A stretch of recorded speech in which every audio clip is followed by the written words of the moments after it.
नमस्कार दोस्तों, उम्मीद है आप सभी कोई बहुत ही अच्छे होंगे, बहुत ही खुश होंगे अपने अपने घर पे। आज मैं आपके पास 4 ऐसे पौधों के नाम लेकर आया हूँ, जिसे हिंदू मान्यताओं के अनुसार अपने घर पे लगाने से आपके ऊपर भगवान की असीम कृपा होती है, धन की वर्षा होती है और कोई भी रुकी हुई या फिर बिगड़ी हुई काम बनने लगती है।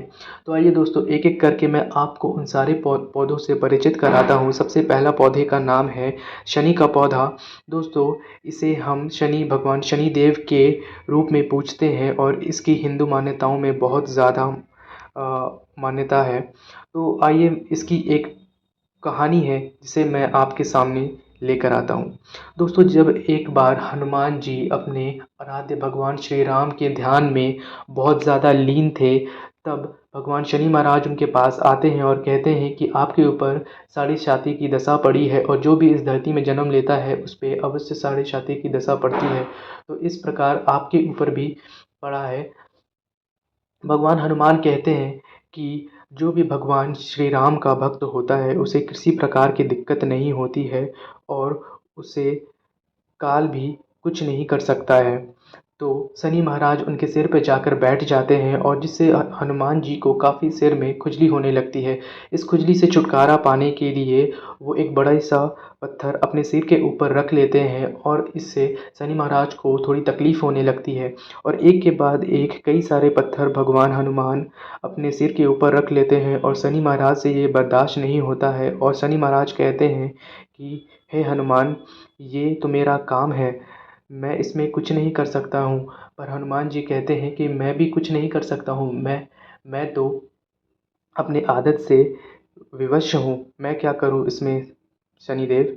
तो भगवान शनि कहते हैं कि हे हनुमान, मैं आपको कभी परेशान नहीं करूँगा और आपको तो क्या, आपके किसी भी भक्त को कभी परेशान नहीं करूँगा। और इसी प्रकार भगवान हनुमान ने खुश होकर भगवान शनिदेव को तिल का एक तेल दिया।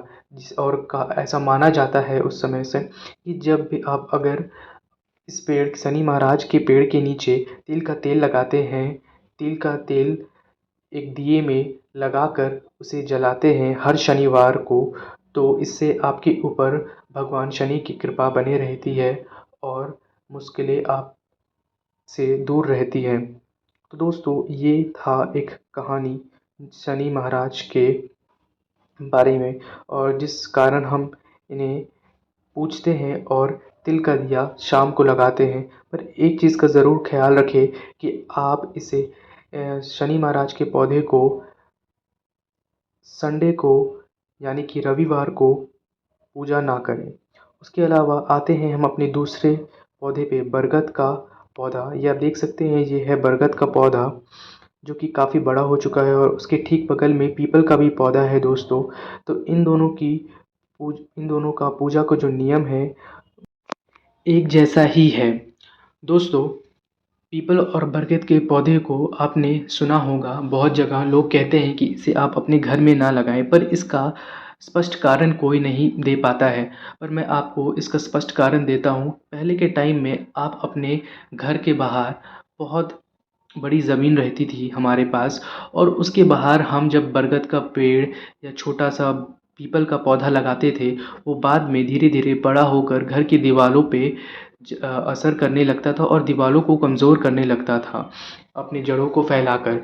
इस कारण से लोगों ने बताया कि आप इसे अपने घर के पास नहीं, घर से थोड़ा दूर लगाएं। तो धीरे धीरे लोगों ने इसे अपने घर में लगाना बंद कर दिया और घर के बाहर कहीं लगाने लगे। नहीं तो वरना आप देख सकते हैं कि लोग इसे सबसे पवित्र जगह मंदिर के पास लगाते हैं और इसकी पूजा भी करते हैं जाकर, पर इसे घर पे लगाने से मना करते हैं। तो ये तो सोचने वाली बात है।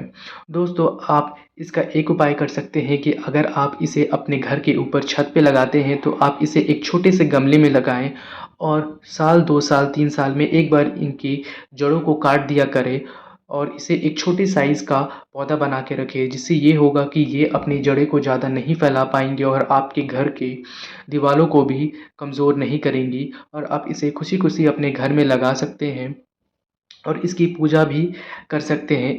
आप हर सुबह और शाम कोशिश करें इसकी पूजा करने का अगर आप इसे घर पे लगाते हो तो, और हर शनिवार को ज़रूर इस पेड़ के इन दोनों पेड़ के नीचे एक दिया ज़रूर जलाएं। दोस्तों, ऐसा माना जाता है कि पीपल के पेड़ की जड़ों में भगवान ब्रह्मा का वास होता है और थनों में भगवान श्री हरि विष्णु का वास होता है और इसके पत्तों पे भगवान शिव का वास होता है। तो कोई कैसे कह सकता है कि ये पौधा अगर आप अपने घर पे लगाते हो तो इससे बुरा प्रभाव पड़ेगा? ये मुझे तो नहीं लगता, और ये दोनों पौधे मेरे पास करीब 4 साल से हैं और मुझे इनमें किसी प्रकार का आज तक इन्हें लगाने से किसी प्रकार का कोई भी दिक्कत नहीं हुआ है। दोस्तों दोस्तों हमारा चौथा और आखिरी पौधा जो कि है तुलसी, और ये हर किसी के घर में आपको मिल जाएगा। मंदिर से लेके हर किसी के घर में, ऐसा किसी का भी घर नहीं होगा जिसके घर में तुलसी का पौधा नहीं होगा दोस्तों। तो तुलसी के पौधे की कई सारी मान्यताएं हैं और ये एक हर्बल प्लांट भी है। इसे कई सारे इलाजों में इस्तेमाल किया जाता है। ये एक एयर प्यूरीफाइंग पौधे में भी आता है। और दोस्तों इसे जब भी लगाया जाता है तो अपने घर कोशिश करिए कि घर के बीचों बीच किसी आंगन में या फिर छत के आसपास या घर के बीचों बीच लगाने की, जिससे कि तुलसी पौधे का प्रभाव आपके पूरे घर पे पड़ेगा। और दोस्तों इसकी भी जो पूजा है, आप इसे सुबह शाम ज़रूर पूजें और अपने घर में ज़रूर लगाएं। इसकी कई सारे फ़ायदे हैं। आप इनके पत्तों की चाय बनाकर पी सकते हो, कई लोग बनाकर पीते हैं और कोरोना के टाइम में भी कई लोग ने बनाकर पिया है। इनमें कई सारे प्रकार के तुलसी पौधे आते हैं, उसके लिए एक अलग से एक वीडियो बनाना पड़ेगा। और तुलसी पौधे का क्या कहानी है उस पे भी एक अलग से वीडियो बनाना पड़ेगा। अगर आपको ये वीडियो पसंद आया तो आप ज़रूर मुझे कमेंट सेक्शन में बताएं। मैं इसके भी एक अलग वीडियो बनाऊंगा कि तुलसी का पौधा का क्या कहानी है, हम इसे क्यों पूजते हैं और तुलसी किस प्रकार तुलसी का पौधा का जन्म हुआ था। ये सारी कुछ हम अगली वीडियो में डिस्कस करेंगे। तो दोस्तों तब तक मैं आपसे अलविदा लेता हूँ और उम्मीद करता हूँ कि वीडियो आपको पसंद आया होगा दोस्तों। चलिए अब चलते हैं।